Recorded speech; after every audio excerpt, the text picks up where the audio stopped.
नमस्कार सांग मैंने आपण मानु समस्त मो स्टोरी चैनल ले स्वागत। चलतु कहानी शुणा मितर मित कहानी भाग 51 पूर्व भाग जदि शुणी ना जल्दी जल्दी शुणी नियंतु। कहानी शुणी सारी सब्सक्राइब करिया केबे भूलिबेनी सांग माने। रोमी आयसार बाहाघर पई समस्ते राजी थिबा भितरे सोमेश काहेकि अराजी थिले कहानी आगकू शुणंतु। जेतेबेले अमित को पचारे अमित कहले गुड्डी को देखा करी बोल तो आसीथिली किंतु एठी कौन जे रहस्य किछि बुझी हेउनी।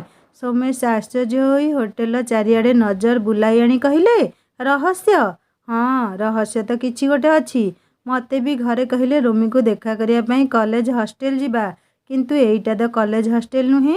अभिप्सा एवं अर्पिता परस्पर को कोलाग्रत करी खुशी बांटु थांती। रोमी एवं आयशा आसी सोमेश एवं अर्पिता को मुंडिया मारिले। सोमेश भी बड़ आश्चर्य होई चाहिए रोमी एवं आयशा आड़कू।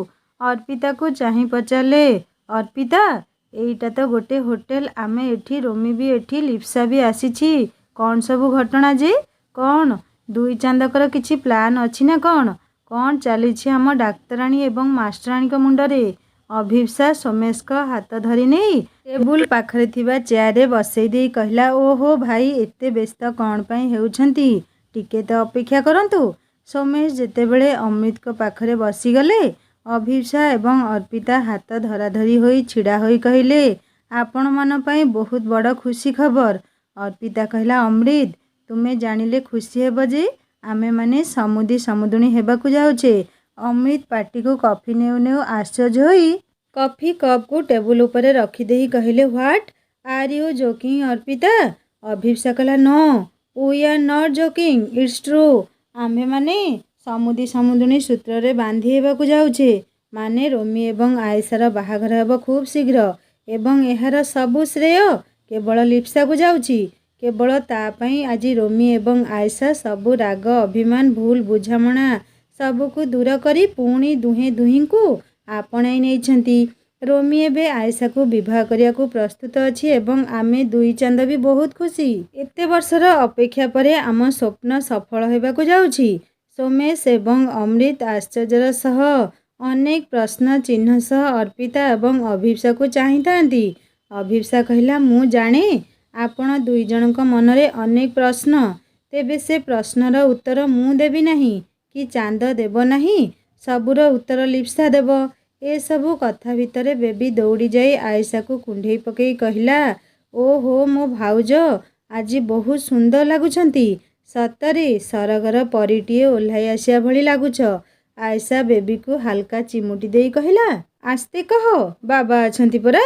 आयशा सोमेश का उद्देश्य रे बाबा कहिबा जानी बेबी खुशी हो गला एवं जानी जानी बेबी को चिड़िया पई कहला ओए होए बाबा फाइनाली मो बाबा को बाबा डाकिया पई आम परिवार गोटे क्यूट मेंबर आसीगले। आयशा लाजई जाउतला सद्य गोलाप कढ़ी परी।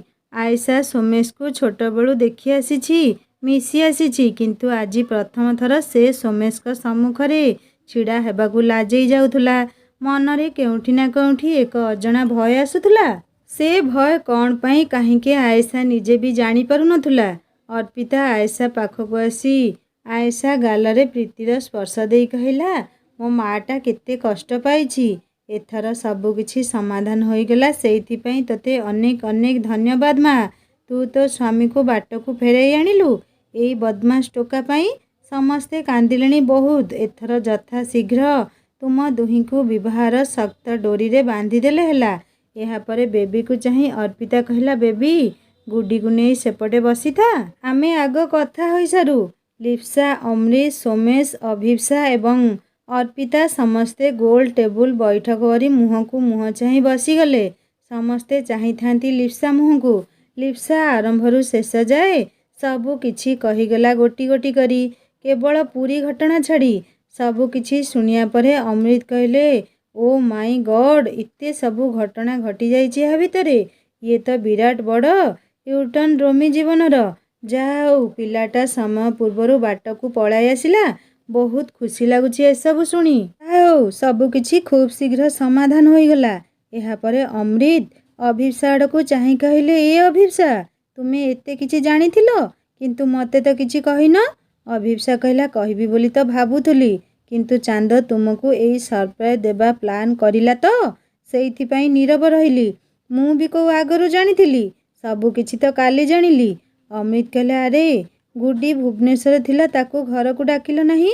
ଅଭିପ୍ସା କହିଲା, ମୁଁ ତ ଯେତେବେଳେ ଏସବୁ ଜାଣିଲି ତାକୁ ଘରକୁ ଡାକିଲି, କିନ୍ତୁ ସେ ଲିପ୍ସା ଘରେ ଥିଲା, ସେଇଥିପାଇଁ ଟେନସନ୍ ଫ୍ରି ଥିଲି ବି। ରୋମି ଏବଂ ବେବି ଏମାନଙ୍କ ଠାରୁ ଟିକେ ଦୂରରେ ବସି ଚିଡ଼ଚିଡ଼ା ହୋଇଥାନ୍ତି। ବେବି ଯେତେବେଳେ ବାହାଘରକୁ ନେଇ ଖୁସି ହୋଇଗଲା ଏବଂ ବାହାଘରେ କେତେ ନାଚିବ, କେମିତି ଲେହେଙ୍ଗା କରିବ, ନଣନ୍ଦ ପୁଟୁଳିରେ କେମିତି ଦୁଆର ମୁହଁ ଜଗି ବସିବ, ଖୁସିରେ ସବୁ କହିଯାଉଥାଏ। ରୋମି ବେବିକୁ ଚିଡ଼ିବା ପାଇଁ କହିଲା, ନଣନ୍ଦ ପୁଟୁଳି ତୁ ନେବୁ ବୋଲି କିଏ କହିଲା ତତେ? ବେବି କହିଲା, ଆଉ ମୁଁ ନେବିନି ଆଉ କିଏ ନେବ ଯେ? ରୋମି କହିଲା, ମନେ ମନେ ଗୁଡ଼ ଖାଉଛୁ କି? ତୁ ପରା ନିଜେ କହୁଥିଲୁ ତୁ ମୋ ବାହାଘରେ ରହିବୁ ନାହିଁ, ନଣନ୍ଦ ପୁଟୁଳି ନେବୁ ନାହିଁ, ଏବେ କେମିତି ନେବା କଥା କହୁଛୁ ଯେ? ବେବି କହିଲା, ହେ ସବୁ ସେ ଚଣ୍ଡୀ ପାଇଁ ନା। କଥା କହୁ କହୁ ଅଟକିଗଲା ବେବି ଏବଂ କହିଲା, ତୁ ନଦେଲେ ନାହିଁ ପଛେ, ଏମିତି ଶୁଭ କାମରେ ସେ ଅଲକ୍ଷଣୀ ନାଁ ମୁଁ ଧରିବିନି।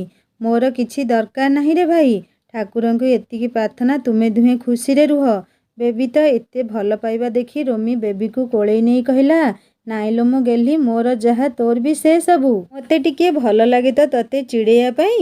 ବେବି ଖୁସି ହେଇଗଲା ଏବଂ କହିଲା, ଥ୍ୟାଙ୍କ ୟୁ ଭାଇ। ଗୋଟେ ପଟେ ସମସ୍ତେ ଖୁସିରେ ମସଗୁଲ ଥିବାବେଳେ ସୋମେଶ ବସିଥିଲେ ଏକଦମ ଚୁପଚାପ, ଏକଦମ ଶାନ୍ତ। ଅର୍ପିତା ଖୁସି ହୋଇ ସୋମେଶକୁ ପଚାରିଲା, ଏବେ ବି କ'ଣ ରୋମି ଉପରେ ରାଗିଛ? ଏବେ କୁହ, ଏନଗେଜମେଣ୍ଟ ଡେଟ୍ କେବେ ଫାଇନାଲ କରିବା? ସୋମେଶ ସମ୍ପୂର୍ଣ୍ଣ ସ୍ଥିର ଏବଂ ଶାନ୍ତ ସ୍ୱଭାବରେ କହିଲେ, ଏ ବାହାଘର ହୋଇପାରିବ ନାହିଁ। ଅର୍ପିତା ଆଶ୍ଚର୍ଯ୍ୟ ହୋଇ ପଚାରିଲା, କିନ୍ତୁ? ସୋମେଶ ଅର୍ପିତାକୁ କଥା କହିବାକୁ ନ ଦେଇ କହିଲେ, ବାସ୍ କିଛି କ୍ୱେଶ୍ଚେନ୍ ନୁହେଁ, ମୁଁ କହିଦେଲି ମାନେ ବାହାଘର ହେଇପାରିବନି। ମାନେ ହେଇପାରିବନି। ସୋମେଶଙ୍କ ଏଇ ପଦେ କଥା ସମସ୍ତଙ୍କ ମୁହଁରୁ ହସ ଛଡ଼େଇ ନେଲା। ସୋମେଶଙ୍କ କଥାରେ ସମସ୍ତଙ୍କ ହସ ହସ ଚେହେରା ହଠାତ୍ ମଳିନ ପଡ଼ିଗଲା। ସମସ୍ତଙ୍କ ମୁହଁରୁ ହସ କୁଆଡ଼େ ଗାୟବ ହୋଇଗଲା। ହସର ଗୁଞ୍ଜରଣ ଖେଳୁଥିବା ପରିବେଶ ହଠାତ୍ ଶାନ୍ତ ପଡ଼ିଗଲା।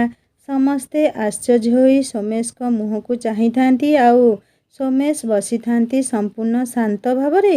ମୁହଁରେ ଥାଏ ଗାମ୍ଭୀର୍ଯ୍ୟତା। ଅର୍ପିତା ତ ସାହସ କରିପାରୁ ନଥାଏ ପଚାରିବା ପାଇଁ କିଛି। ଅର୍ପିତା ଚାହୁଁଥାଏ ଅଭିପ୍ସା ମୁହଁକୁ, ଆଉ ଅଭିପ୍ସା ଚାହୁଁଥାଏ ଅମୃତଙ୍କ ମୁହଁକୁ। ଅମୃତ, ରୋମି, ଆୟେଶା ଏବଂ ବେବିର ଶୁଖିଲା ମୁହଁକୁ ଚାହିଁ ହତବାକ୍ ହୋଇଯାଇଥିଲେ। ଅମୃତ ବି ବୁଝିପାରୁ ନଥିଲେ ସୋମେଶ କ'ଣ ପାଇଁ ଅରାଜି ହେଉଛନ୍ତି। ବିଲେଇ ବେକରେ ଘଣ୍ଟି ବାନ୍ଧିବା ଭଳି ଅବସ୍ଥା ହୋଇଯାଇଥିଲା ସମସ୍ତଙ୍କର। ଶେଷରେ ଅମୃତ ଅତି ନମ୍ର ଏବଂ ସ୍ଥିର ଚିତ୍ତରେ ସୋମେଶକୁ ପଚାରିଲେ, ଭାଇ କ'ଣ ପାଇଁ ମନା କରୁଛନ୍ତି ଆପଣ? ସୋମେଶ କହିଲେ, ସରି ଅମୃତ, ଏ ବାହାଘର ହୋଇପାରିବ ନାହିଁ। ପ୍ଲିଜ୍ ଆଉ କିଛି ପଚାର ନାହିଁ ମୋତେ। ରୋମି ଦୌଡ଼ି ଆସି ସୋମେଶଙ୍କ ଗୋଡ଼ ଧରି ନେଇ କହିଲା, ପ୍ଲିଜ୍ ବାବା, ମୋ ପାଇଁ ତୁମକୁ ବହୁତ କଷ୍ଟ ହୋଇଛି, ସେଇଥିପାଇଁ ତୁମେ ରାଗୁଛ, କିନ୍ତୁ ବାବା ପ୍ଲିଜ୍ ମୋର ଆୟେଶା ସହ ବାହାଘରକୁ ସ୍ୱୀକୃତି ଦେଇଦିଅ ପ୍ଲିଜ୍। ବାବା ତୁମ ଗୋଡ଼ ଧରୁଛି ମୁଁ। ସୋମେଶ ବସିଥାନ୍ତି ସେମିତି ଶାନ୍ତ ଚିତ୍ତ ସ୍ୱଭାବରେ। ଅର୍ପିତା ସୋମେଶଙ୍କ କାନ୍ଧରେ ହାତ ପକାଇ କିଛି କହିବା ପୂର୍ବରୁ ସୋମେଶ କହିଲେ, please Arpita, I don't want to discuss anything regarding this. Arpita ବି ଚୁପଚାପ ଛିଡ଼ା ହୋଇ ରୋମି ମୁହଁକୁ ଚାହିଁଲା ଅସହାୟ ଭାବରେ। ଲିପ୍ସା ବି ଅସହାୟ ଭାବରେ ଛିଡ଼ା ହୋଇଥାଏ। ରୋମି ଆଖି ଛଳ ଛଳ ହୋଇଗଲା। ଆୟେଶା ବି ମନ ଦୁଃଖରେ ଛିଡ଼ା ହୋଇଥାଏ। କିଛି ସମୟ ନୀରବତା ପରେ ସୋମେଶ ରୋମିକୁ ପଚାରିଲେ, କେତେ ଭଲ ପାଉ ତୁ ତାକୁ? ରୋମି ଧୀର ସ୍ୱରରେ କହିଲା, ବହୁତ ବାବା। ସୋମେଶ ଆୟେଶା ଆଡ଼କୁ ଚାହିଁ କହିଲେ, ଗୁଡ଼ି ଏଠିକୁ ଆସେ। ଆୟେଶା ଯେତେବେଳେ ଧୀରେ ଚାଲିରେ ଆସି ମୁହଁ ତଳକୁ ପୋତି ଛିଡ଼ା ହେଲା, ସୋମେଶ ପଚାରିଲେ, ଏଇ ଅମଣିଷ ତୋତେ ପସନ୍ଦ? ଚଳିପାରିବୁ ତୁ ୟା ସହ? ଆୟେଶା ଚୁପଚାପ ତଳକୁ ମୁହଁ ପୋତି ଛିଡ଼ା ହେଲା। ସୋମେଶ କହିଲେ, ମୁଁ କିନ୍ତୁ ଏ ବାହାଘରରେ ରାଜି ନୁହେଁ। ଆୟେଶା ମନ ଦୁଃଖରେ ଛିଡ଼ା ହେଲା। ଆୟେଶାର ମନ ଦୁଃଖ ଦେଖି ଅମୃତଙ୍କ ଛାତି କୋରି ହେଇଯାଉଥିଲା। ଅମୃତ ଉଠିଯାଇ କହିଲେ, ଭାଇ କ'ଣ ପାଇଁ ଆପଣଙ୍କର ଏତେ ବଡ଼ ନିଷ୍ପତ୍ତି? ସୋମେଶ କହିଲେ, ଅମୃତ, ଏଇ ଦୁଇ ଜଣଙ୍କୁ ଦଣ୍ଡ ଦରକାର, ତେଣୁ ଏ ବାହାଘର ହେବ ଏବଂ ବଡ଼ ଧୁମଧାମରେ ହେବ। କ'ଣ କହୁଛ ଅମୃତ? ରେଡ଼ି ହୁଅ, ଆମେ ଆସୁଛୁ ଖୁବ୍ ଶୀଘ୍ର ଆମ ବୋହୂକୁ ନେବା ପାଇଁ। ରୋମିକୁ ଚାହିଁ କହିଲେ, କ'ଣ ବାବୁ ତୁ ଏକୁଟିଆ ଚକମା ଦେବୁ ଆଉ ମୁଁ ତୋ ବାବା ହୋଇ କିଛି ଦେବିନି? ସୋମେଶଙ୍କ ଏଇ ପଦେ କଥାରେ ସମସ୍ତେ ଖୁସି ହୋଇଗଲେ। ବେବି ତ ଦୌଡ଼ି ଯାଇ ସୋମେଶକୁ କୁଣ୍ଢାଇ ପକାଇ କହିଲା, ଓ ବାବା ଥ୍ୟାଙ୍କ ୟୁ। ରୋମି ଏବଂ ଆୟେଶା ସୋମେଶକୁ ମୁଣ୍ଡିଆ ମାରିଲେ। ଯେତେବେଳେ ସୋମେଶ ଦୁହିଁଙ୍କୁ କୋଳେଇ ନେଇ କହିଲେ, ଦୁଇ ଜଣ ଖୁସିରେ ରୁହ, ଆଉ ଭବିଷ୍ୟତରେ ଯେମିତି ମୋ ବୋହୂକୁ ଟିକେ ବି କଷ୍ଟ ନ ଦେଉ ସେଥିପ୍ରତି ଧ୍ୟାନ ରଖିବୁ ରୋମି। ଅମୃତ ଏବଂ ଅଭିପ୍ସା ସୋମେଶକୁ ଚାହିଁ କହିଲେ, ଥ୍ୟାଙ୍କ ୟୁ ଭାଇ, ଆପଣ ତ ଆମ ଜୀବନ ନେଇଯାଇଥିଲେ। ଅର୍ପିତା କହିଲା, ମୁଁ ତ ଆଶ୍ଚର୍ଯ୍ୟ ହୋଇଯାଇଥିଲି ଯେ ତୁମେ କ'ଣ ପାଇଁ ମନା କରୁଛ? ତୁମେ ବିନା ଏମିତି ସରପ୍ରାଇଜ୍ ଦେବ ପିଣ୍ଡରୁ ପ୍ରାଣ ଚାଲିଯିବ।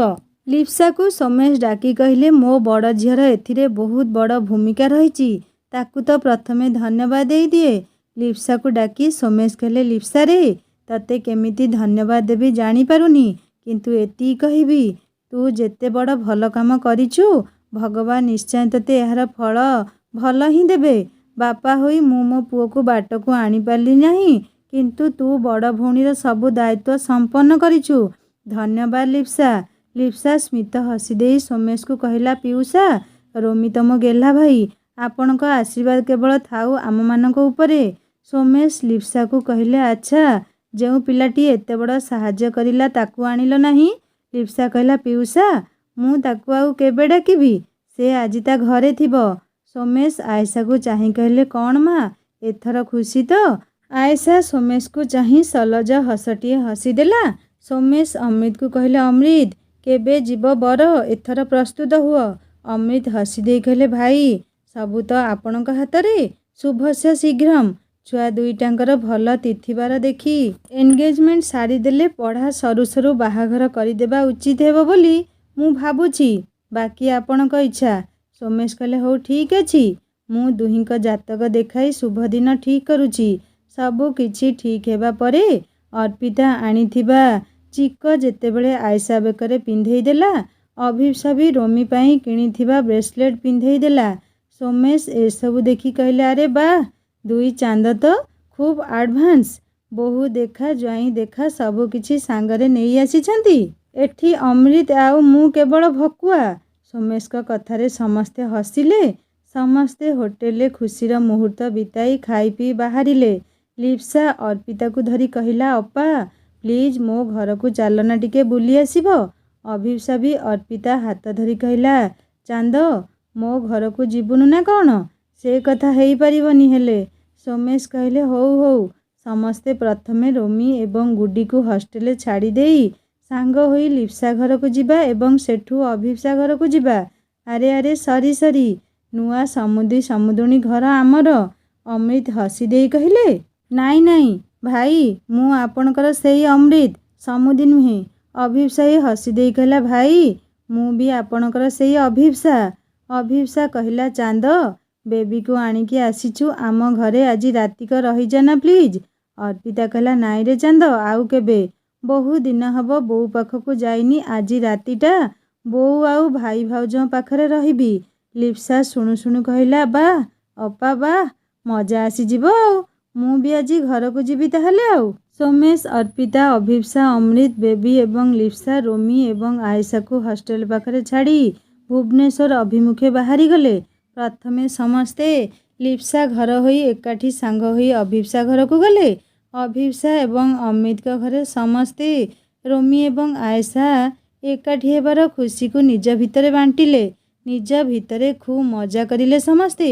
ସଞ୍ଜୁ ଏବଂ ରାଜେନ୍ଦ୍ର ବାବୁ ବି ଖୁସି ହୋଇ ସମସ୍ତଙ୍କ ସହ କେମିତି କେତେ ଶୀଘ୍ର ନିର୍ବନ୍ଧ ଏବଂ ବାହାଘର ସାରିଦେବା ସେ ବିଷୟରେ ବି ଆଲୋଚନା କରିଲେ। ପୁରା ମାହୋଲ ଏକଦମ ଖୁସିର ଥିଲା। ଏହାପରେ ଅର୍ପିତା ଏବଂ ସୋମେଶ ଏବଂ ଲିପ୍ସା ବାହାରିଗଲେ ରାଜା, ଲିଜା ଏବଂ ମିନୁ ରହୁଥିବା ଫ୍ଲାଟକୁ। ସୋମେଶ ଏବଂ ଅର୍ପିତା ଯିବା ପରେ ଅଭିପ୍ସା ସଞ୍ଜୁଙ୍କୁ କୁଣ୍ଢେଇ ପକାଇ କହିଲା, ମା, ମୁଁ ସତରେ ଆଜି ବହୁତ ଖୁସି। ମୋ ସ୍ୱପ୍ନ ସତ ହେବାକୁ ଯାଉଛି ମା। ସଞ୍ଜୁ ବି ଖୁସି ହୋଇ ଅମୃତ ଏବଂ ଅଭିପ୍ସାକୁ କୋଳେଇ ନେଇ କହିଲେ, ହଁ ରେ ମା, ଆମେ ବୁଢ଼ାବୁଢ଼ୀ ବି ବହୁତ ଖୁସି। ମୋ ନାତୁଣୀର ବାହାଘର ହେବ, ଧୁମଧାମରେ ହେବ। ମୋ ବୋହୂର ଶପଥ ସତ ହେବାକୁ ଯାଉଛି। ମୁଁ ଏବେ ସବିତା, ଚୁଟକି, ସମୁଦୁଣୀ, ସାନ ସମୁଦି ସମସ୍ତଙ୍କୁ ଫୋନ୍ କରି ଜଣେଇ ଦେଉଛି। ସମସ୍ତେ କେତେ ଖୁସି ହେବେ।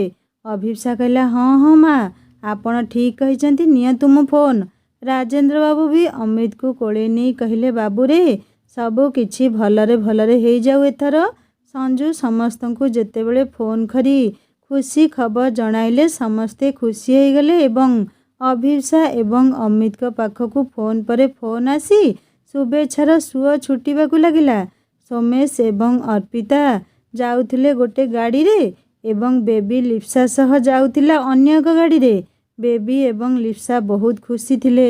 ବାଟ ସାରା ରୋମି ଏବଂ ଆୟେଶା ବିଷୟରେ କଥା ହୋଇ ଯାଉଥିଲେ। ଅର୍ପିତା ଏବଂ ସୋମେଶଙ୍କ ଭିତରେ ବି ସେଇ ସମାନ ଟପିକ୍ ଚର୍ଚ୍ଚାରେ ଥିଲା। ସୋମେଶ ଗାଡ଼ି ଚଲାଉ ଚଲାଉ କହିଲେ, ସତରେ ଅର୍ପିତା, ମୁଁ ବହୁତ ଖୁସି ଯେ ରୋମି ନିଜ ଭୁଲ ବୁଝିପାରି ସମୟ ପୂର୍ବରୁ ବାଟକୁ ଚାଲି ଆସିଲା ଏବଂ ଲିପ୍ସାର ଦାୟିତ୍ୱ ଏବଂ ସହଯୋଗକୁ ବି ଯେତେ ତାରିଫ କରିଲେ କମ୍ ହେବ। ସତରେ ଲିପ୍ସା ଭଳି ଭଉଣୀ ଯେଉଁ ଭାଇର ଥିବ ସେ ଭାଇ କେବେ ବି ବିପଦରେ ପଡ଼ିବ ନାହିଁ। ଅର୍ପିତା କହିଲା, ହଁ, ଲିପ୍ସା ଆମର ପୁରା ତା ମା ଗୁଣ ମାନେ ଭାଉଜଙ୍କ ଗୁଣ ଉଠେଇ ଆଣିଛି। ଜାଣିଛ ନା, ମୋ ବୋଉ ଆମ ଦୁଇ ଭଉଣୀଙ୍କ ପାଇଁ ଯେତିକି ନୁହେଁ, ଭାଉଜ ଆସିବା ପରଠୁ ମା ସ୍ନେହରୁ କେବେ ଊଣା କରିନାହାନ୍ତି। ବହୁତ ଭଲ ମୋ ଭାଉଜ। ସୋମେଶ କହିଲେ, ହଁ, ତାଙ୍କ ପରିବାର ସମସ୍ତେ ଖୁବ୍ ଭଲ ନା? ମିହିର, ତାଙ୍କ ବାପା, ସମସ୍ତେ?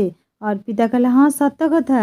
ସୋମେଶ କହିଲେ, ଅର୍ପିତା, ଆମେ ଖୁବ୍ ଶୀଘ୍ର ଦୁହିଁଙ୍କର ଏନଗେଜମେଣ୍ଟ କରିଦେବା ଉଚିତ ହେବ।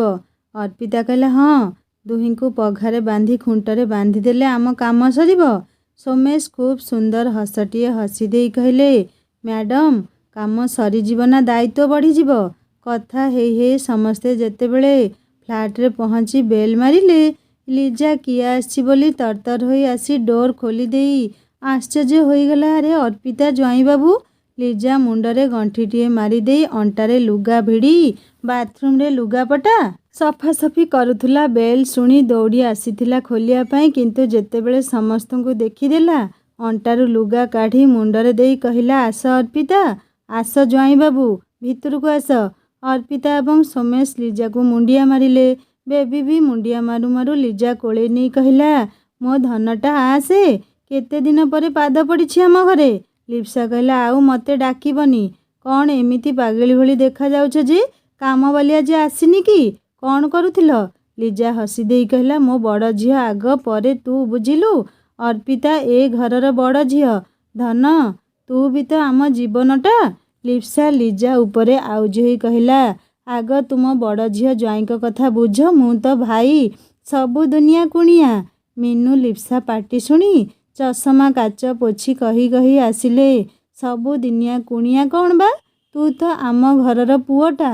ମିନୁଙ୍କ ନଜର ଯେତେବେଳେ ସୋମେଶ, ଅର୍ପିତା ଏବଂ ବେବି ଉପରେ ପଡ଼ିଗଲା, ମିନୁ ମୁଣ୍ଡରେ ଓଢ଼ଣା ଦେଇ କହିଲେ, ଜ୍ୱାଇଁ ଆସିଛନ୍ତି? ଏ ଲିଜା, ଜ୍ୱାଇଁ କେତେ ଦିନ ପରେ ଆସିଛନ୍ତି, ଏମିତି ଦୁଆର ବନ୍ଧରେ କ'ଣ ଛିଡ଼ା କରିଛୁ? ଗଲୁ ଗଲୁ ଚାହା ବନେଇ ଦେବୁ ଟିକେ। ଲିଜା କହିଲା, ହଁ ବୋଉ, ଯାଉଛି। ଏହାପରେ ଲିଜା ଅର୍ପିତା ଏବଂ ସୋମେଶକୁ ଡାକି ନେଇ ସୋଫା ଉପରେ ବସେଇ ହାତ ଧୋଇ ହୋଇ ଆସି ବେବିକୁ ଗେଲ କରି ପକାଇ କହିଲା, ମୋ ଧନଙ୍କର କେତେ ଦିନ ପରେ ପାଦ ପଡ଼ିଲା ଆମ ଘରେ। ଲିପ୍ସା କହିଲା, ମାମା, ତୁମେ ବସ, ମୁଁ ଅପା ଏବଂ ପିଉସାଙ୍କ ପାଇଁ ସ୍ପେଶାଲ ଚାହା ବନେଇ ଦେଉଛି। ଆଜି କ'ଣ କାମବାଲି ଆସିନି କି? ମିନୁ କହିଲା, ନାଇଁ ଲୋ ମା, ସେ କ'ଣ 2-4 ଦିନ ପାଇଁ ଗାଁକୁ ଯାଇଛି। ଲିପ୍ସା କହିଲା, ହଉ ହଉ, ତୁମେମାନେ ବସି କଥା ହୁଅ, ମୁଁ ଚାହା ବନେଇ ଆଣୁଛି। ବେବି ଉଠିଯାଇ କହିଲା, ଦିଦୁ ରୁହ, ମୋତେ ଭଲ ଚାହା ବନେଇ ଆସେ, ମୁଁ ବନେଇ ଦେବି, ସମସ୍ତେ ପିଇବା। ଲିପ୍ସା କହିଲା, ହଉ, ତେବେ ଆସେ, ମୁଁ ପିଉସାଙ୍କ ପାଇଁ ଫଟାଫଟ କ'ଣ ବନେଇ ଦିଏ। ଦୁହେଁ ରୋଷେଇ ଘରକୁ ପଳାଇଲେ। ଅର୍ପିତା ପଚାରିଲା, ଭାଇ କୁଆଡ଼େ ଯାଇଛି? ଲିଜା କହିଲା, କୁଆଡ଼େ ଆଉ ଯିବେ ଯେ, ଘରେ ବସି ବସି ବୋର୍ ହେଉଛନ୍ତି ବୋଲି ମାର୍କେଟ ଆଡ଼େ ଯାଇଛନ୍ତି। ମିନୁ କହିଲେ, ଲିଜା, ରାଜାକୁ ଟିକେ ଫୋନ୍ କରି କହିଦେ, ଜ୍ୱାଇଁ ଆସିଛନ୍ତି, କ'ଣ ନେଇକି ଆସିବ। କେତେ ବର୍ଷ ପରେ ଜ୍ୱାଇଁଙ୍କ ପାଦ ପଡ଼ିଛି ଆମ ଘରେ। ଅର୍ପିତା କହିଲା, ଆରେ ନାଇଁ ଭାଉଜ, କିଛି ଆଣିବା ପାଇଁ କୁହନି, ଭାଇକୁ ଖାଲି ଡାକ, ଇଏ ଦେଖା କରି ପଳେଇବେ। ଆମେ ବେବିର ମୋର ରହିବୁ ଆଜି। ଆଉ ହଁ, ବ୍ୟାଗ୍ରେ ମିଠା ଏବଂ ଭଲ ସ୍ନାକ୍ସ ଅଛି ଏବଂ ବୋଉ ପାଇଁ, ତୁମ ପାଇଁ ବାଟରୁ ଗରମ ଗରମ ପିଆଜି ଏବଂ ସିଙ୍ଗଡ଼ା କିଣି ଆଣିଛୁ, ସେଇଥିରୁ ନେଇ ଆସ, ସମସ୍ତେ ଖାଇଦେବା। ମିନୁ କହିଲେ, ଲିଜା, ଯା ନେଇଯା ବ୍ୟାଗ୍ ସବୁ ରୋଷେଇ ଘରକୁ। ଏ ଅର୍ପିତା ଆଉ ଜ୍ୱାଇଁବାବୁ ତ ଯେତେବେଳେ ଆସିବେ ଭାର ଆଣିଲା ପରି ନେଇକି ଆସିବେ। ଲିଜା ବ୍ୟାଗ୍ ସବୁକୁ ନେଇଗଲା ରୋଷେଇ ଘରକୁ। ମିନୁ ସୋମେଶକୁ ଚାହିଁ ପଚାରିଲେ, ବାପା ବୋଉ ଭଲ ଅଛନ୍ତି ତ? ସୋମେଶ କହିଲେ, ଆଜ୍ଞା ବୋଉ, ସମସ୍ତେ ଭଲ ଅଛନ୍ତି। ବୋଉ, ଏଇଥର ଅର୍ପିତା ସହ ଚାଲ ଆମ ଘରେ ରହିବ, ଆଗକୁ ରୋମିର ନିର୍ବନ୍ଧ ଅଛି। ଲିଜା ଲିପ୍ସା ପ୍ଲେଟ୍ରେ ଚାହା ଏବଂ ପିଆଜି, ସିଙ୍ଗଡ଼ା ଏବଂ ବ୍ରେଡ୍ ପକୋଡ଼ା ଧରି ଆସୁ ଆସୁ ଲିଜା ଆଶ୍ଚର୍ଯ୍ୟର ସହ ପଚାରିଲା, ରୋମିଙ୍କ ନିର୍ବନ୍ଧ କେବେ? ଝିଅ କିଏ? ଆଏଶା ସହ ଆଉ ବାହାଘର ହେବନି ନା? ଲିପ୍ସା ସୋମେଶକୁ ଚାହା କପ୍ ବଢ଼ାଇ କହିଲା, ପିଉସା ନିଅନ୍ତୁ। ଏହାପରେ ଅର୍ପିତା ବସିଥିବା ସୋଫାର ହାତ ଉପରେ ଅଧେଇ ବସି କହିଲା, ଓହୋ ମାମା, ତୁମର ସବୁବେଳେ ଏଇ ତରବର ଗୁଣ ଗଲାନି? ପୁରା କଥା ତ ଶୁଣ ଆଗେ। ରୋମିର ନିର୍ବନ୍ଧ ଆଏଶା ସହ ହିଁ ହେବ ଏବଂ ବହୁତ ଜଲ୍ଦି ହେବ। ଆଏଶା ସହ ନିର୍ବନ୍ଧ ହେବା ଶୁଣି ମିନୁ ଏବଂ ଲିଜା ଠାକୁରଙ୍କ ଉଦ୍ଦେଶ୍ୟରେ ପ୍ରଣାମ କରି କହିଲେ, ହେ ପ୍ରଭୁ, କୋଟି କୋଟି ଦଣ୍ଡବତ ପ୍ରଭୁ, ଏଥର ଯେମିତି କାହା ନଜର ନ ଲାଗୁ। ଲିଜା କୌତୂହଳ ସହ ପଚାରିଲା, ରୋମି ରାଜି ହୋଇଗଲେ? ଯାହା ହଉ, ରୋମି ରାଜି ହେଲେ ସେଇଟା ହିଁ ବହୁତ ଖୁସିର କଥା। ଠାକୁରେ ଦୁହିଁଙ୍କୁ ଭଲରେ ରଖନ୍ତୁ। ଅର୍ପିତା କହିଲା, ଭାଉଜ, ରୋମି ରାଜି ହେବାର ସବୁ ଶ୍ରେୟ ଆମ ଲିପ୍ସାର। ତା ପାଇଁ ତ ଆଜି ଏତେ ବଡ଼ ଖୁସି ମନେଇବା ପାଇଁ ଯାଉଛେ। ଲିଜା ଆଶ୍ଚର୍ଯ୍ୟ ହୋଇ ପଚାରିଲା, ଲିପ୍ସା? ଲିପ୍ସା ପୁଣି କ'ଣ କଲା? ଅର୍ପିତା କିଛି କହିବା ପୂର୍ବରୁ ଡୋର ବେଲ୍ ବାଜି ଉଠିବାରୁ ଅର୍ପିତା କହିଲା, ଭାଇ ହେଇଥିବ ବୋଧେ, ମୁଁ ଦେଖୁଛି। ଅର୍ପିତା ଯାଇ ଡୋର ଖୋଲିଦେଇ ରାଜାକୁ ଦେଖି ମୁଣ୍ଡିଆ ମାରୁ ମାରୁ ରାଜା ଅର୍ପିତାକୁ ଉଠେଇ ନେଇ କହିଲା, ତୋ ପାଦ ଏତେ ଦିନ ପରେ ପଡ଼ୁଛି।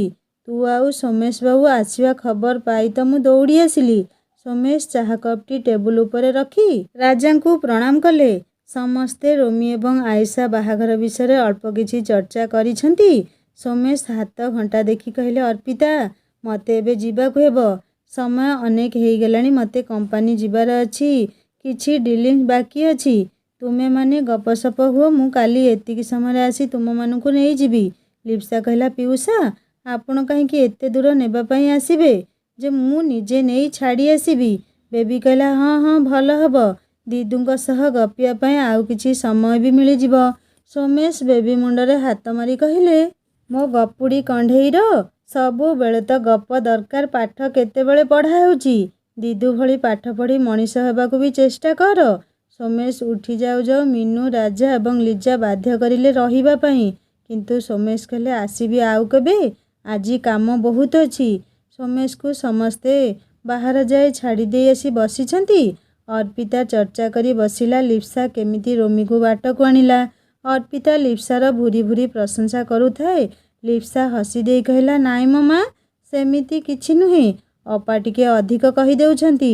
ସମସ୍ତେ କହିଲେ, ସେ ଯାହା ହଉ ପଛେ ଛୁଆଟା ବୁଝିଗଲା, ସେଇଟା ହିଁ ବଡ଼ କଥା।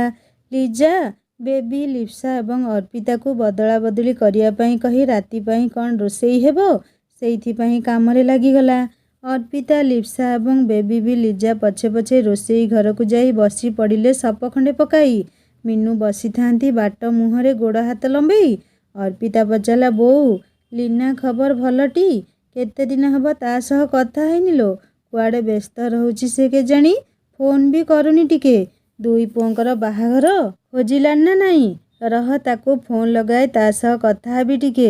ମିନୁ କହିଲେ, ହଁ, କଥା ହେଇଯା। ଅର୍ପିତା ଫୋନ୍ ଲଗାଉଛି। ଲିଜା ମୋବାଇଲ ରିଙ୍ଗ ହେବାରୁ ମିନୁ କହିଲେ, ତା କଥା ପଡ଼ୁ ପଡ଼ୁ ସେ ଫୋନ୍ କରିଲାଣି। ମିନୁ ଫୋନ୍ ରିସିଭ୍ କରି କହିଲେ, ତୋର କୋଟି ପରମାୟୁ ଲୋ, ତୋରି ବିଚାର ପଡ଼ିଥିଲା, ତୁ ଫୋନ୍ କଲୁ। ଲିନା କହିଲା, ମୋ ବିଚାର କାହିଁକି? ମୁଁ କ'ଣ କଲି କି? ମିନୁ କହିଲେ, ଆରେ ମା, ଅର୍ପିତା ଆସିଛି ବେବିକୁ ନେଇକି। ଏବେ ତ ତୋ କଥା ପଚାରି ତତେ ଫୋନ୍ କରୁଛି, ତୋ ଫୋନ୍ ଆସିଲା। ଲିନା ଛୋଟ ଛୁଆଟିଏ ଭଳି ଖୁସି ହୋଇଯାଇ କହିଲା, ଦିଦି ଆସିଛି? କେତେବେଳେ ଆସିଲା? ଦେଲୁ ଦେଲୁ ଫୋନ୍ ତାକୁ। ଅର୍ପିତା ଫୋନ୍ରେ ହାଲୋ କହିବା ମାତ୍ରେ ଲିନା ଖୁସିରେ ଉଛୁଳି ପଡ଼ି କହିଲା, ଦିଦି ଲୋ, ତୁ ଆସିଛୁ? କେତେବେଳେ ଆସିଲୁ ଯେ? ବେବିକୁ ଆଣିଛୁ? ମୁଁ ଏବେ ତତେ ଫୋନ୍ କରିଥାନ୍ତି ରେ। ଅର୍ପିତା କହିଲା, ଯା ମ ମିଛେଇ, ତୋର ତ ଆଉ ଫୋନ୍ ଫାନ୍ କିଛି ନାହିଁ। କଥା ହେବାରୁ କହିଲା, ଏବେ ଫୋନ୍ କରିଥାନ୍ତି। ହଉ ଛାଡ଼େ, କେମିତି ଅଛୁ? ଆଉ ଛୁଆ ଦିଟା କେମିତି ଅଛନ୍ତି? ଲିନା କହିଲା, ହଁ, ମୁଁ ଭଲ ଅଛି। ତତେ ଦୁଇଟା ଖବର ଦେବାକୁ ଫୋନ୍ କରିଥିଲି। ପ୍ରଥମେ ଖୁସି ଖବର ଦେଉଛି, ତାପରେ ଦୁଃଖ ଖବର ଦେବି ଲୋ। ଅର୍ପିତା କହିଲା, ଦୁଃଖ ଖବର ପୁଣି କ'ଣ ଲୋ? ଦୁଃଖ ଖବର କଥା ଶୁଣିଲେ ପ୍ରାଣ ଚାଲିଗଲା ପରି ଲାଗୁଛି। କହ, କ'ଣ କହୁଛୁ? ଲିନା କହିଲା, ମୋ 2 ଜଣ ପୁଅଙ୍କର ଝିଅ ସିଲେକ୍ସନ୍ ସରିଯାଇଛି। ଖାଲି ଫାଇନାଲ ଦେଖାଣ ଚାହାଣ ବାକି। ତୁ ଆଉ ଭାଇଙ୍କୁ ଡାକିବା ପାଇଁ ଫୋନ୍ କରିଥାନ୍ତି। ଭାଇ ବୋହୂ ଦୁଇଟାଙ୍କୁ ମୁଦି ପିନ୍ଧେଇବେ ବୋଲି ଗୋଟେ ଦିନରେ 2ଟା ବୋହୂ ଦେଖା ରଖିଦେଇଛୁ। ତୁ ଆସିବୁ ନା? ଅର୍ପିତା ପଚାରିଲା, କେବେ ରଖୁଛୁ ବୋହୂ ଦେଖା? ଲିନା କହିଲା, ଆର ରବିବାର ରଖିଛୁ। ଅର୍ପିତା କହିଲା, ହଉ, ମୁଁ ଭାଇଙ୍କୁ କହିବି। ଲିନା କହିଲା, ଇଏ ବି ଭାଇଙ୍କୁ ଫୋନ୍ କରିବେ ଆଜି। अर्पिता कहला हो बहु दुईटांकर फोटो पठेबू। लीना कहला हाँ एबे पठेदेवी। अर्पिता पचारा आउ दुख खबर कौन जे? अर्पिता कहला कौन कह। लीना कहला दीदी तू प्लीज पिकू भाई को ए कथा पचारिबू नहीं, तोर मोर कथा होइछनी बोली तते मोर आणलो। जानिछु प्रीति भाउजर लिभर कैंसर हो जाइछि, ए कथा केही भी जानी नाहंती। तांको घरे केवल जानिछंती जहा, नचे रूपा भाउज, बड़ बापा बड़ बोऊ मिकू भाई केही भी जानी नाहंती। अर्पिता शुणु शुणु कहला ओ माय गॉड केमिति अछंती एबे से? प्रीति भाउज एबे केउठी? लीना कहला पिकू भाई गोटे सप्ताह हब तांको मुंबई नेकी जाइछंती, घरे भी कही नाहंती। अर्पिता कहला हे भगवान ए सबु कौन हेई गला? पिकू भाई केते कष्ट भितरे थिबे।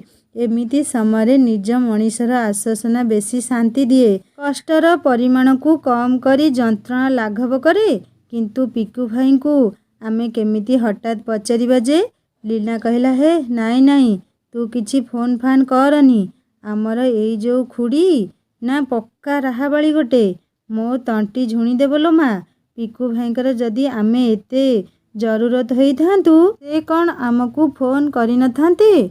अर्पिता कहला सतरे एमिति खबर शुणी जमा भी भल लागुनी लो। लीना कहला आपना कला कर्म मान बेलहु थिब सावधान। ए प्रीति भाउज कौन कम खंडे किलो? बाहा हेबा दिनरु तो घरटाकू नचाउछि पकाउछि। पिकू भाईकर सबु टंका बाप घरे एमिति माड़िला जे जेमिति पिकू भाई ता बाप घर रोजगार पढ़ी मनीष होइतिले। पिकू भाईकर रोजगार केवल तार ता बापा भाईकर जेमिति जन्मगत अधिकार थिला, आउ बड़ बापा बड़ बोऊंकर जेमिति किछि न थिला। बापा माँ मूल लगी कष्ट करी पाठ पढ़े मनीष करिबो, स्त्री आसी स्वामीर सबु रोजगार उपरे एकचाटिया अधिकार देखैबो। काई अबिका बापा भाई आगे जाई टंका खर्च करू नाहंती, जेमिति कर्म सबु करिछि सेमिति भोगुछि, पाप सबु कोउठी भोगिबो कि आउ? अर्पिता कहला नाई रे लीना सेमिति कहना, मनीष जीवन आजी आमे भल अच्छे काली कौन हेब किए कहिबो। काहार कष्ट समय से कर्मफल भोगुची कहवा उचित नुहे। भगवान को डाक से केमिति भल हो जातु। मते तो पिकू भाई पाई चिंता, केते साधारण निरीह पिला कि दंड पाउछंती केजाणी, केते कष्ट भितरे थिबे से भाभी कष्ट लागुछि रे। लीना कहला कौन आउ करि परिबा आमे, हौ रहुछि दीदी घरे केते काम अछि, भाईक पाखकू फोन करिबु टिके। अर्पिता कहला हो बाय। अर्पिता फोन ऑफ करी मन दुखरे मीनू एवं लीजा को प्रीति कथा जणाइला। समस्ते मन दुख करिले किंतु पिकू को केही फोन करिले नहीं, एई भयरे जे ए खबर प्रीति घर लोक जानिले लीना को गाली करिवे। समस्ते गपरे मजी गले। अर्पिता मन किंतु पिकू पाखरे थाए, ताकू किछि भी भल लागु नथिला। विपद समय तो शत्रु भी साथ दिए, किंतु भौणी होई अर्पिता पिकुर विपद समय टिके आश्वासना भी देई पारुनी। अर्पिता बड़ छटपट होई रहिला। लिप्सा एवं बेबीर गप पेड़ी खोली जाइथिला। दुहें खूब मजा करुथांती, आउ पिला दुहींको खुशी देखी मीनू भी खुशी हेउथांती। समय राति 9टा। रोमी हॉस्टेल बेड उपरे गड़ी आयशा को फोन करिला। आयशा फोन रिसीव करी कहला हाँ कुह हिरो। रोमी कहला आसना बाहर को टिके, तते देखिया पाई बहुत इच्छा होची। आयशा कहला हिरो दिन सारा तो देखिल पुणी। रोमी कहला सुंदर तृप्तिर अवसाद नहीं, जेते देखुथिले नुआ दिशुथाए। आयशा कहला ओहो कविवर एते कविता आवृत्ति कर नहीं, आजी कौन मूड नहीं कि पाठ पढ़िया पाई? रोमी कहला मूड तो आज मो हिरोइन पाखरे, आसना मते टिके देखा करिबू, तते देखिया पाई प्रबल इच्छा होची। तू सतरे आजी एते सुंदर दिशुथुलु, इच्छा होउथुला भंर साजी सद्य प्रस्फुटित गोलाप कढ़ी सदृश ओठटी माने। रोमी आयशार प्रेम भरा प्रीति भरा कथा शुणिबा नेक्स्ट पार्ट रे। कहानी केमिति लागुछि आपण माने मते निश्चय कमेंट करी जणाइबे। आउ जदि भल लागुथाए प्लीज सब्सक्राइब करी बेल आइकन दबाई देबे। हिंदी स्टोरी चैनल को विजिट करंतु, नुआ नुआ कहानी अपलोड हो जाइछि। कहानी शुणी सारी सब्सक्राइब करियाउ केबे भूलिबेनी। एही कहानीर डिस्क्रिप्शन में लिंक अछि। रहुछि देखा हबा नेक्स्ट पार्ट रे। नमस्कार, जय जगन्नाथ।